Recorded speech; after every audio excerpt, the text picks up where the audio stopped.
பாருங்க நான் வச்ச அன்னாசி. இதுவா? சூப்பரா இருக்கு, அழகா இருக்கு.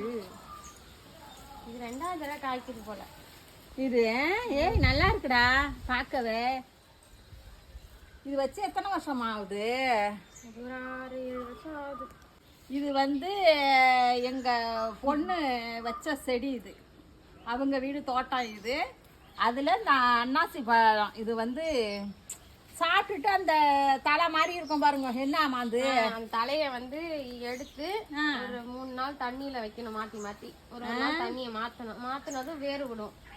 அதுக்கப்புறம் 5ஆம் நாள் எடுத்து மண்ணில புதைச்சா வளரும். ஆனா கொஞ்சம் லேட்டாகும், நம்ம ஊரு மண்ணுக்குலாம் லேட்டாகும். அது நல்லா இருக்குமா? அந்த கலரை பாருமா, அழகா. ஆனா அது வெள்ளையா இருந்துச்சு. ஆனா இந்த மண்ணுக்கு வந்து இந்த கலர் ஆயிடும் போல. நல்லா இருக்கு பாரு, பாக்கவே. நான் இப்பதான் பாக்குறேன். பிஞ்சு நிறைய வச்சிருக்குமா இதுலயும். அங்க பாரு, அது கீழே வேற உழுவுது. இது ஆனா உழுவான், நிறைய உழுந்து கொஞ்சம் தான் காய்க்கும் போல இல்ல. ஆனா இதுல பாருங்க, அது கொஞ்சம் பெருசா இருக்கு. இது வந்து ஒரு 3 காய். இந்த பிஞ்சில வந்து பிரியாணி செய்யலாம், 65 செய்யலாம், கறிக்குழம்பு மாதிரியே ப்ளம்ஸ். அதாவது இது வந்து ப்ளம்ஸா அப்படிதான் நம்ம சொல்லுவாங்க. சூப்பரா இருக்கும். இதுல வந்து பொரியல் எல்லாமே செய்யலாம், சூப்பரா இருக்கும். ஆனா பிஞ்சில தான் செய்யணும். இது மிளகாலாம் வச்சிருக்காங்க, இன்னும் பிஞ்சு வைக்கல. அது நிழல்ல இருக்கிறதுனால கொஞ்சம் லேட்டா வைக்கும் போல இல்ல. பிஞ்சு வைக்கல. கத்திரிக்காய் இதே ஒரு கத்திரிக்காய் தெரியுதா, ஒரு கத்திரிக்காய் இருக்கு. காய்க்கமா அதே மாதிரி பூலாம் வைக்குது பாரு. பூ தெரியுதா?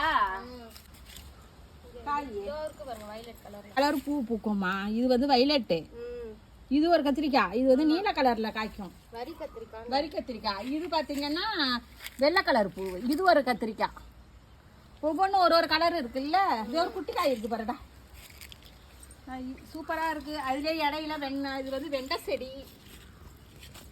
வெண்டை, இது வந்து வெண்டை செடி. கொஞ்சமா இங்கே ஒரு கொத்தரை செடியை பாரு, பரவாயில்ல. வீட்டுக்கு இந்த மாதிரி காய், நாட்டு காயெல்லாம் நம்மளே உற்பத்தி பண்ணி சாப்பிட்டா உடம்புக்கு ஹெல்த்து, மருந்து இல்லாமல் நல்லா இருக்கும். இது வந்து கொத்தரை செடி. இது வந்து பாவக்கொடி. இது வந்து தானாக கிளம்பியிருக்கு இந்த பாவை செடி. அப்புறம் இது வந்து தக்காளி வந்து பூ வச்சிருக்கு பாரு, பூ வச்சிருக்கா. இப்போதான் கிளம்பி பூ வைக்குது. இந்த மாதிரி எல்லாம் காய்க்கும். இதே ஒரு தக்காளி செடிக்கு கொள்ள சூப்பராக இருக்குது பார்க்கறதுக்கு. இன்னைக்கு தோட்டத்தெல்லாம் சுற்றி பார்த்தாச்சு. நாளை ஒரு மினி விழாவில் சந்திப்போம்.